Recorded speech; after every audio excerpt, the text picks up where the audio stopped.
You're listening to the Bromsgrove Standard Podcast because you have impeccable taste. Very warm welcome to this week's Bromsgrove and Droitwich Standard Podcast with me, Tristan Harris. And now, I don't know where to start with this event. There's so many people in the studio today. We haven't had this many people before, but it's fantastic because it means that there's a lot going on in Bromsgrove on a Saturday. We've got the annual Christmas light switch on. Who should I start with? Hugh? I can't believe it's come around so quick. No, it's come around really, really quickly this year. But we're all very excited. And we were looking forward to Saturday. So it's going to take a similar format, the actual light switching on bits. It's going to take the similar format outside the Golden Cross, yeah? Yeah. And what time is the big countdown? 5:30, the actual switch on. But don't turn up at 5:30 because A, it'll be chocker and you won't be able to get anywhere near. And B, you've got a host of entertainment before then. Yeah, so we're doing a really packed programme. So it's from 3:30 and we've got Chadsgrove School Choir coming. We've got Art Tricks Song Stars Show Choir coming.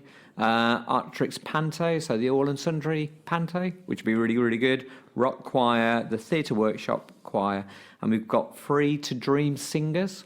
So they'll be singing things from Frozen, which would be really lovely. And then we go right through to the switch off. That's been several years now, hasn't it, with the Frozen song? Yeah, I mean, obviously the new film's out, so everybody's very excited. So it's very everyone's they just won't let it looking go. forward to it, aren't they? Hugh, are you going to be doing a turn? I'd like to, but they haven't asked me. I think you should do. As it's the first one, I think you should do. It's beginning to look a bit like Christmas. It'd be good, wouldn't it? Get the old Bublé suit on. I'll have to rehearse for next year. Okay, we'll hold you to that. So it's on record now.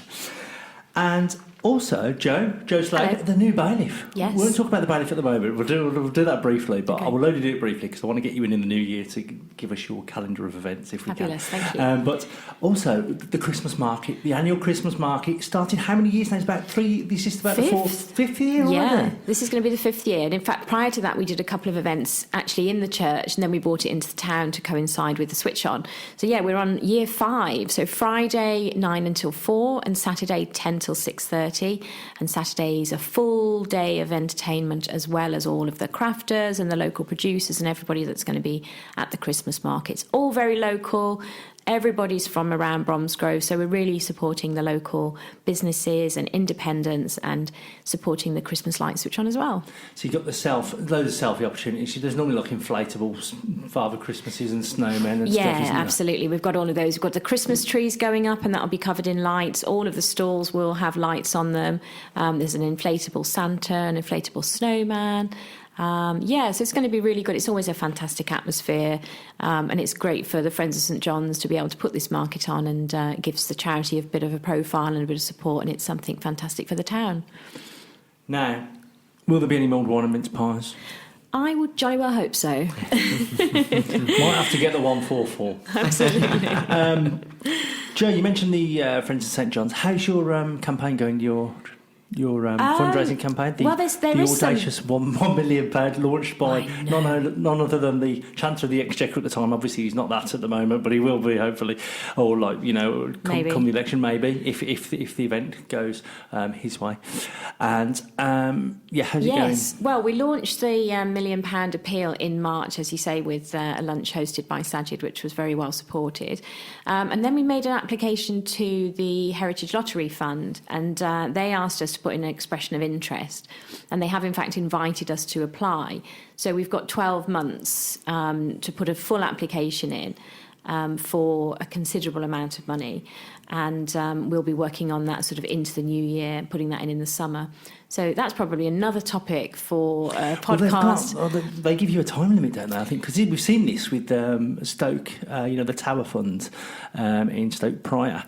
I think I must check back in with them as well because they needed to get. I think they were down to about the last 20 or 30,000 to get or something, hadn't they? Or 25. Well, I think it's a lot less now. Right. I think it should be around 20,000, but they were in the race against time. And then if they'd raised that amount of money, it would be like funded by the Heritage Lottery, it qualifies you to get the amount. Yeah, that's right. I think yeah. because it's such a big organisation and because it's a national funder, so that even though it's split into regions, obviously it's the whole country that it's covering, and also it's spending the money that people have spent on lottery tickets. So they have tight deadlines. So you have timescales for when you put the application in, and then once they've offered you the money, you have timescales for when you have to spend it, because they want to be seen to be supporting, and that money needs to be spent rather than hanging around waiting for the projects to continue. So for us, obviously, the Heritage Lottery would be the major part, probably about 90% of the money would come from them. And then in the next year, if that goes ahead, we would then be really sort of focusing on some local fundraising to put the rest of it in. But that's one for the new year. Absolutely. Let's get back to the Christmas lights switch on. Now, you mentioned independence earlier, and we Yes. have the perfect person to talk about this, really. We've got Jack Bayley with us. Hi, Jack, how are you? You're right, Tris. Very well, thank you. And last year there was much excitement about the Worcester Road event, the street party. It was the first one. Nobody quite knew how it was going to go, and it did go really well, didn't it? So it's back for a second year. It is indeed, yeah. So last year was the first year that we ran that. It was the very bare bones of an event. We'll just leave it at that. But this year we're back. It's bigger and better this year. So we've got a number of food vendors which will be turning up, all local or within like close proximity to Bromsgrove, which is really good. We're going to do our own little light switch on at 5:30 to coincide with what the guys are doing on in town. And our side of the event's going to run until 9. So the rest of the high street has got a great load of things going on up until 5:30. And then it's going to slowly shift a little bit further down until hopefully about 9 o'clock. So you're actually at an advantage if you live in the south of Bromsgrove, because you can start up at the top end at the Christmas market, do the walk-in early doors when you haven't had a few. You can start doing the Christmas market, make your way down to the Golden Cross for the big light switch on, and then stagger towards your street party. Absolutely. So there you are. South Bromsgrove people are better off this weekend. So yeah, and it was good last year. And how good has it taken off all this independent stuff? I mean, the Digbeth Dining Club, I think, was one of the forerunners, wasn't it? Absolutely. And they're now doing that in Longbridge, and they now do that in Bromsgrove as well, don't they? And street food is really, really the thing at the moment, isn't it? Absolutely. It gives that platform for anybody that's kind of interested in cooking. It gives them that platform in order to get their food out there before jumping into a premises, and that's what's great about Bromsgrove. Everybody likes to come out for food and drinks, and like you say, the Digbeth Dining Club events that they ran in Bromsgrove, they were phenomenal. They were absolutely amazing. What a great event to have in Bromsgrove. Indeed, and I think we've seen a shift, haven't we? A welcome shift, because it's not just the food vendors. We've got more food vendors and the food restaurants as well, like Bailey's and the St John's wine rooms, and your decanter spirit as well. All that we've seen a real marked shift in Bromsgrove towards independent businesses, because it used to be the same places, didn't it? Obviously, you need your WH Smith, and we can still do with a Wilco in Bromsgrove, and all those other venues, all those other high street shops. It is nice, but the thing that separates now Bromsgrove and will encourage people to come down is the fact that they can try something uniquely that they won't be able to try anywhere else. Absolutely, and I think Bromsgrove is like the perfect place for that. I think there's a lot of people who live in Bromsgrove who love the area in which they live, and they're very, very supportive of anything new that comes into the town. So yeah, it's really good. It's really, really supportive in that fact. Maybe just get the public transport sorted a little bit more, because you've got the railway station is ridiculously a mile and a half outside the town centre. And do you know why that is? I think I've talked about this before. It was back at the start of the 1900s or 1897 or something. I only found this out a couple of years ago. The traders in Bromsgrove town centre went, "We don't want a smelly, steamy railway line coming through our town centre." And that's why it's out in Aston Fields. Not only in Aston Fields, it's at the top of the biggest incline in the UK, which I think has given Bromsgrove an obsession with the railways since then. But if we can get the public transport, I mean, there are the 43 and 42 going down from there. You've got the 144 coming in from Birmingham. You've got you've got plenty of parking, although there probably won't be on Saturday with all the people. I could not believe, Hugh, last year. I struggled. I left it late. I popped to the chippy to get some chips just for sustenance. Ran down the high street to try and get Facebook Live on the actual light switch on with Malcolm Boyden's doing it again, isn't he? The Bromsgrove resident. And Yeah, I had to fight my way through. I did. It was I had to exceptionally put busy. a few elbows in to get there in time. It was fantastic. It was really good, and so we're hoping that everybody comes out again this year. And as everybody has said, we're all working together closely. I think it's an improved offer from last year, and last year was exceptionally good. So we're really proud of what we've put on, and that the people can come out and enjoy it. You've also got the regular market will be taking place as normal. And we've also got the Primrose Tree of Lights switch on at 5 o'clock, which is by Asda. So there's loads of stuff going on in the town, and it's really there for people to come and enjoy and celebrate the town. And on the note of parking, there's free parking in Bromsgrove on Friday. So that's a great reason for people to come down and support the first day of the markets, because the council's offering free parking at all of the That's local car fantastic news, parks. isn't it? Yeah. So, because that is do you know what? The thing with parking, though, people moan about parking in Bromsgrove, and they do say, it's cheaper everywhere else and stuff. But then when I went to Droitwich the other week, I think Droitwich was like 10p more expensive an hour or something. So I don't think it is cheaper anywhere else. I think it's just that. Obviously, you've got your villages, haven't you, like Rubery and Alfchurch and stuff, where there is free parking. Although that's starting to change now. But yeah, free parking. You got no excuse now absolutely. to not to come down to this. Every reason to come Let's just down. recap then, because my head's fuddled there, and I've got and I've been writing about this all week. So we've got the Christmas market. What time? 9 till 4. Friday 9 till 4. Yep. And then Saturday 10 till 6:30. 10 till 6:30, and then we've got Saturday. We've got entertainment from 3:30. 3:30 till 5:30 with the switch on at 5:30. Switch on at 5:30. Yeah. Primrose Lights of Love Is it 5 o'clock? 5 o'clock by Asda. Finance, yeah. Yeah, and then we've got the indie group from 2 till, it makes you sound like a music outfit, doesn't it? The Bromsgrove independent businesses have got their street food, DJs, art installations. I'm still waiting to hear from Tell Me What You Want. They're gonna. I can tell you a little bit about that if you like. Yeah, I mean, I've got the email. Okay. They're going to be sending through a photo, so hopefully we'll get something in this week. And yeah, tell us a bit about these art installations. Yeah, so we've been working on a project for a while now, and on Saturday, in conjunction with the Indie Club and the Worcester Road event, we're going to have some artists and some art pieces available for people to come and to interact with, find out more about the project. And really the project's all around engaging people. And there'll be some really nice artwork to see, and we can have a poet. We have some visual art down there. So come along, come and have a look at it, come and take part, kind of find out a bit more about it. So that's art as well. The indie party goes 2 till 9. You've got people like 57 Monkeys as well, haven't you, opening their doors for They're families open and all stuff, day, yeah. and things. So there'll be plenty of things to do. Bring your wallets, bring your cash cards. Does anybody actually have any cash these days, apart from me? I know I've talked about the cashless society in the office, Harry with his phone and other people with their watches and stuff. Will it be mostly cash? I would have thought at the street food event, wouldn't it? Bit of both. Bit of both. So come down, spend your hard-earned cash, put it back into the local economy, help the traders have a lovely Christmas, and you can have a lovely Christmas, get in the Christmas spirit yourselves. So thanks for coming in, guys. Thank you very much. I normally say you hang around and talk about some stories, but I don't know who to add direct questions to. So we'll see how we go with the other news.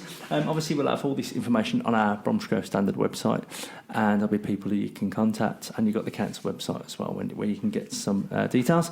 Now, much as we do love Bromsgrove, we've got to mention Droitwich's light switch-ons on the same day as well. So if you're in Hanbury or Wychbold, you've got a decision to make. Droitwich light switch-on this Saturday at 10 till 6 if you live in Droitwich. Fun fair, face painting, farmers market, Christmas fair, Santa's Grotto, rock choir performances, all that. It's all on the Droitwich Standard website, and that switch on is at 4:30. So feasibly, if you do just love switch ons, you could probably do the two, couldn't you? But it'd be you would have to put your foot down, I think, between there, and we don't advocate that on this programme. One of the stories I'm most excited about this week is Amelia, the football mad 15-year-old who attends South Bromsgrove High School. She has had her operation to correct her S-shaped spine. Now, the condition she had, it meant that she could have got she could have got an operation on the NHS, but it kind of like solidifies the spine and it wouldn't have been able to grow with her. She's quite a talented footballer and she wants to continue that, and obviously she wants the best possible opportunity to do that. She's very talented indeed. Since we launched the campaign with the mum on October the 10th, they needed £81,000. She's since been on was it Good Morning Britain, other shows like that. She's been featured, and we're pleased to say, although they haven't quite got the 81,000 yet, as far as we know, it has been enough to make sure the operation took place. That was at St George's Hospital, so they still need a bit more money to pay for the actual procedure. But Harry, who's going to be doing the story this week, has told me that she's already taken her first steps. So wonderful. She's back on the road to recovery. So we wish Amelia and her family all the best and hopefully see her playing for England one day. I'm saying that to Harry, if the hospital's called St George's. That would be quite ironic, wouldn't it, if she's St George's put her right and she's playing for England in the future.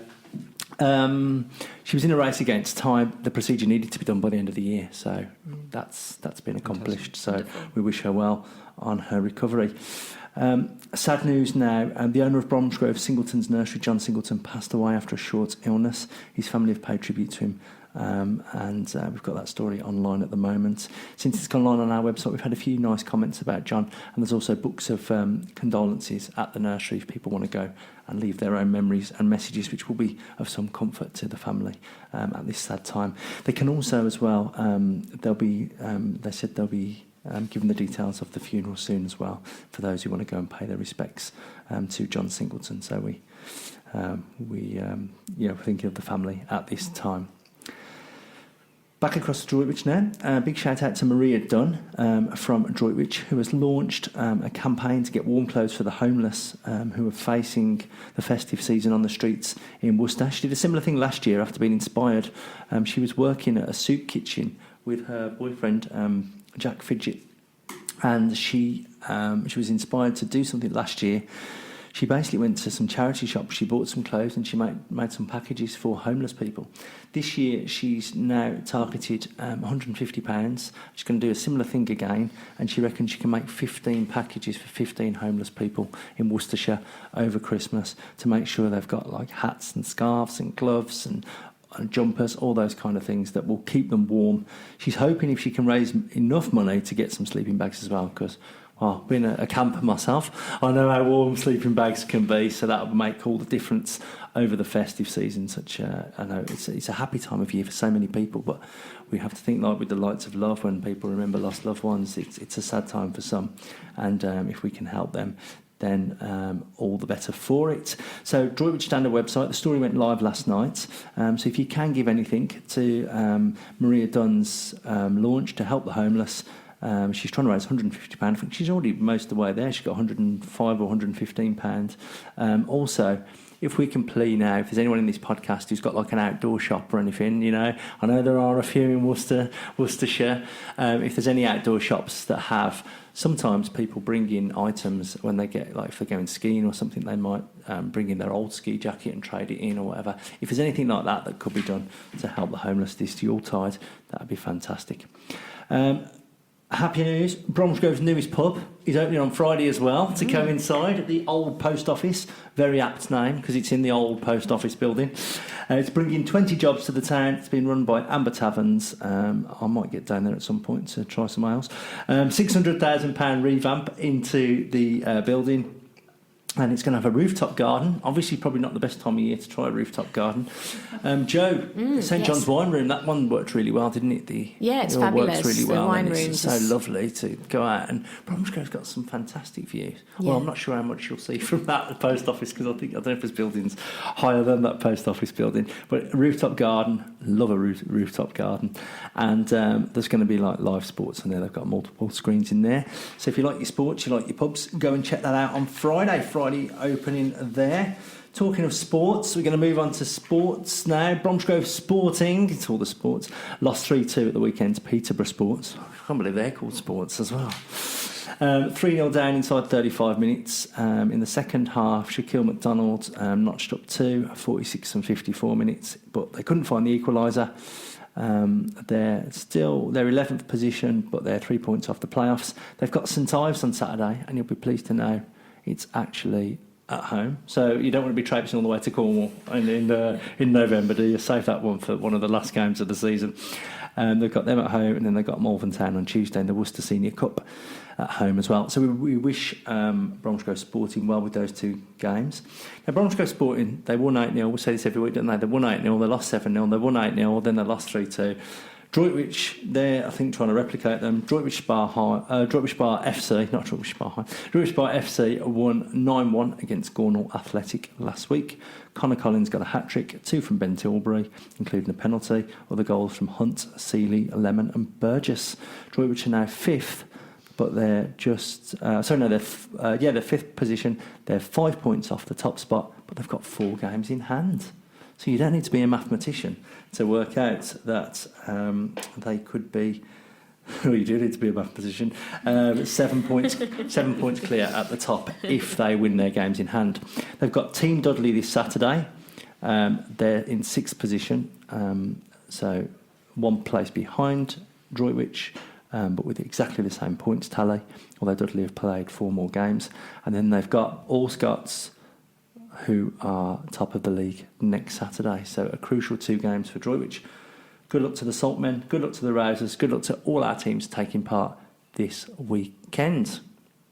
Now, we can't possibly leave without asking the new Bromsgrove Bailiff, Madam Bailiff, how it's been going. How long have you been in the role now? Remind me, it's been about 2 weeks? 3 weeks? Yeah, it's coming up for 2 weeks. It'll be 2 weeks on Thursday. So it was on the 7th of November at the Great Autumn Court that the members of the Court Leet elected me as the first female bailiff as the Bromsgrove Court Leet, which is a real honour. And yeah. And I think we mentioned, I don't know if you listened to last week's podcast, but we did actually mention to the Primrose people, we said, one of Joe's favourite pastimes is organising events, and that's a big role, a big part of being a bailiff. So absolutely. How's it going at the moment? Have you got loads of ideas for what you want to do in your year of office? Well, we've already done one event. So we opened the Festive Ale at Avon at the weekend, which was a super success. And it was Kevin Ward, the town crier, and myself, and Neil Beaumont, who's the new Reeve, and the ale tasters. And we went up there and opened the event, and then we did an ale tasting. So that was really good, and the event was really successful, and we stayed for a couple of hours, and I think that helped Avon with the event. Obviously, the big event of the year will be Fair Day, as ever, which we celebrate the Charter of 1199, granted to the town by King John. And that'll be the 20th of June, so it actually falls on the solstice weekend, which is pretty special. Yeah. And I want to keep the court in town a little longer this year.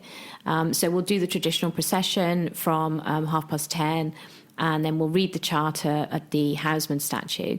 But then hopefully we'll be able to go to some of the independent businesses in the town and do some assizes. So obviously the ale tasting everybody knows about, but the other officers of the court include people like the brook looker, the searcher and sealer of leather, and the carnitor of flesh and fish. So we'll maybe go to the chip shop and try some of the fish in there, and then there's some artisan bakery stalls on the market, so we'll go and do some red We've got Jack's eyes lighting up here for the Bromsgrove Independent Group. Yeah, absolutely. Well, I think that's the thing. The court exists as a tradition and to preserve the heritage of the town. But what we can do to support businesses and charities and schools, that's really important, that we can help those local people to raise their profile by bringing in the history of the court into those occasions. Yeah, because it's such a fantastic tradition, and it always amazes me how many people we get. And it's like the Christmas lights switch on, when we're going to be doing it Facebook Live, hopefully again this year. We get a lot of expats in Bromsgrove watching from abroad, saying, watching from Tenerife, or watching from Glasgow, or watching from wherever, or Portsmouth. And it's like that with Fair Day, when we've done I couldn't believe that 50 people on a Saturday morning were watching on our Facebook channel live bread testing. And I just thought it was brilliant. It just shows how people have a real affinity with the town. It is good. Yeah. So that's amazing. So the brook looker, he could have had his work cut out last week, busy. Couldn't he? Yeah, with the definitely. Old flooding. He has been busy with all of the flooding. And you did mention briefly that the weather. So it's not looking the best, but we will make the best of whatever we get. Yeah, we'll see. It's still early in the week, isn't it? Yeah, so it could change. hopefully it will change. And we've been very fortunate the last few years that we've had good weather. So I hope it carries on Saturday. So And fingers please crossed. tell me you've got a snow machine. Have you got a snow machine? There is a snow machine. Yes, Yeah. because the one year we didn't have one, or the Ruby, I think it didn't work, and I was like, They can be a bit temperamental. They can. But we do have one at this Well, it's like real snow, isn't it? Because That can be temperamental. yeah, I mean, I'm always watching the weather because I love snow. I'm always watching the weather. Be like the week before when I know it's coming. I'm going, 80%. It's up to 80%, and then you wake up the next morning. And the one time, I don't know if I've told this story before, but my daughters.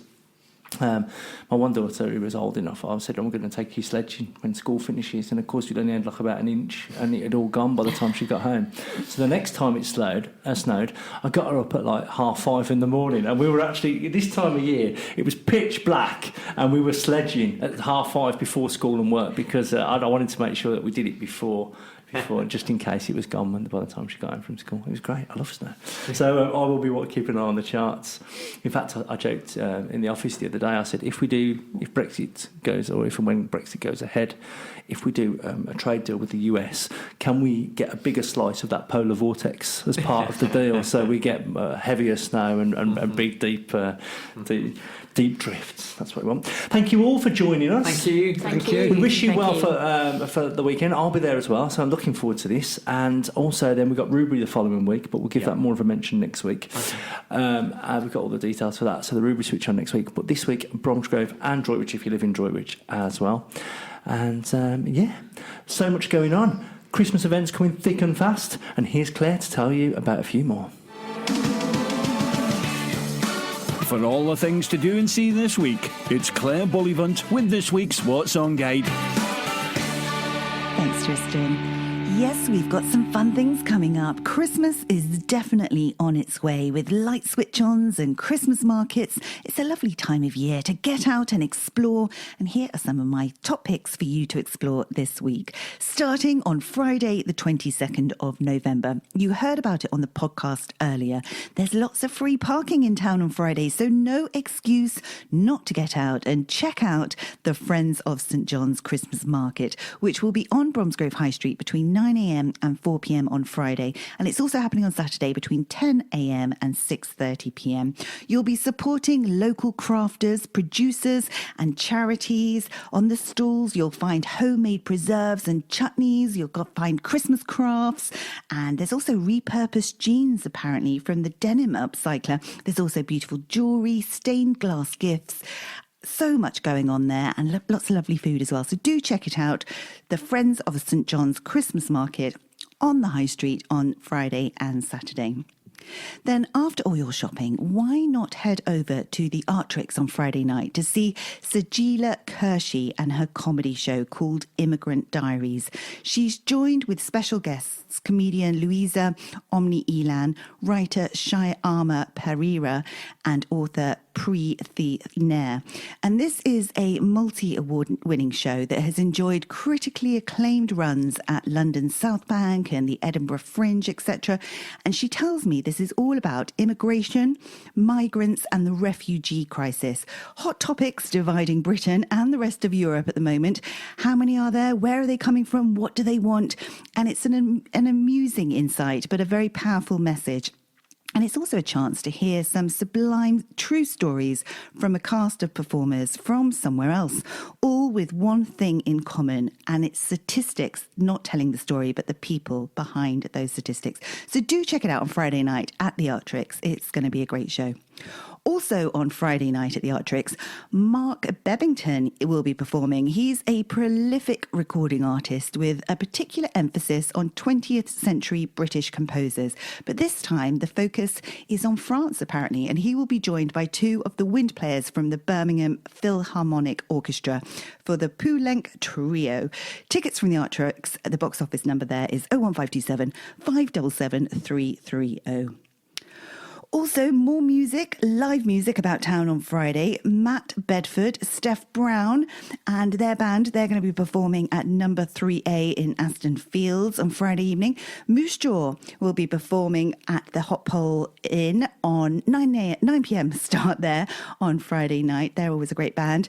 And over in Droitwich, Three's a Crowd will be back at the Pillar of Salt. Great band and great pub there.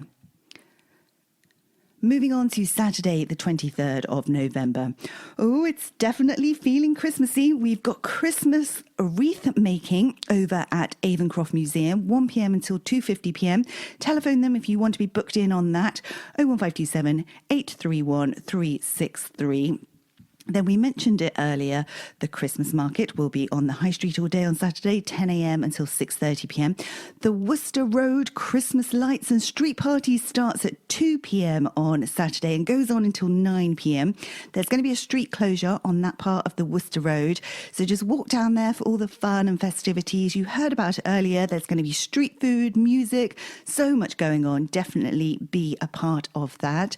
Then make sure you're outside the Golden Cross pub, 3:30 until 5:30 for the official Bromsgrove Christmas Light Switch On, hosted by Malcolm Boyden from BBC Hereford and Worcester.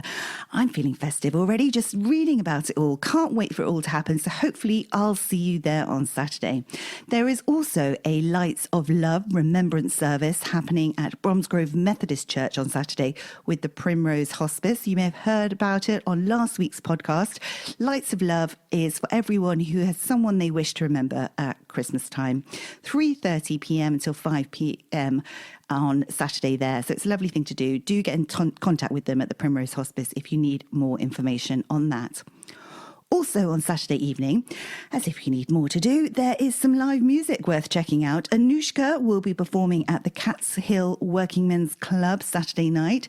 Under the Covers are on at the Hot Pole, and Tone Locked will be keeping everyone on the Worcester Road partying at the Old Black Cross on Saturday evening.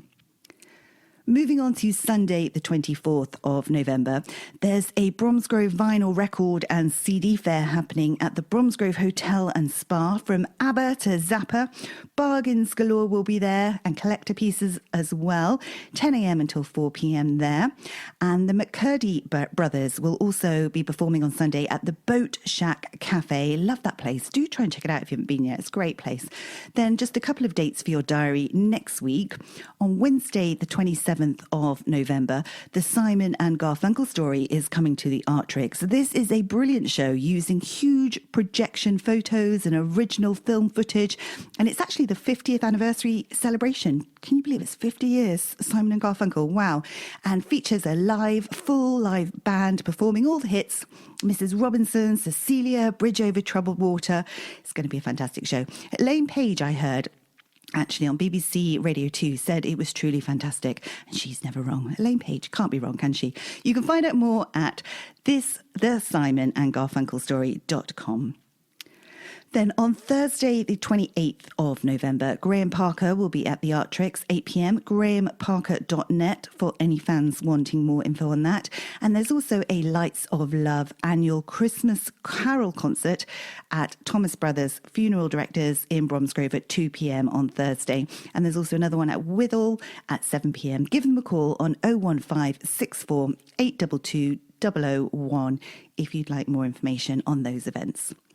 And that concludes my top picks for this week. Remember, if you have an event going on, do let us know so we can let everyone know. We can advertise it in the Bromsgrove and Droitwich Standards, put it on our websites, on all our social media channels, Facebook, Instagram, Twitter, and even possibly talk about it on this podcast or even have you on this podcast. Thanks for listening. Back to you, Tristan. Thanks, Claire. Loads going on in Bromsgrove, Droitwich and Rubery. Thank you to all our guests this week. We had Hugh Moseley, we had Jack Bayley from the Bromsgrove Independence Group, and we were honoured to have the new Madam Bailiff of Bromsgrove and the head of the court, Leet, Jo Slade, who will definitely get in the new year to talk about her calendar of events. Thank you ever so much for listening. Remember, you can get daily updates at bromsgrovestandard.co.uk and droitwichstandard.co.uk. You can email us through there as well. We're on Facebook, Instagram, Twitter. There really is no excuse not to get in touch. If there's something that you've heard on this podcast that you want to comment about, something you think could make a good podcast, or something that you'd like to see covered online or in the paper, please, please, please get in touch. The Bromsgrove and Droitwich Standards wouldn't be the same without our lovely readers. All that's left to say is make sure you cram in as many Christmas events as possible, and we'll reconvene at the same time next week.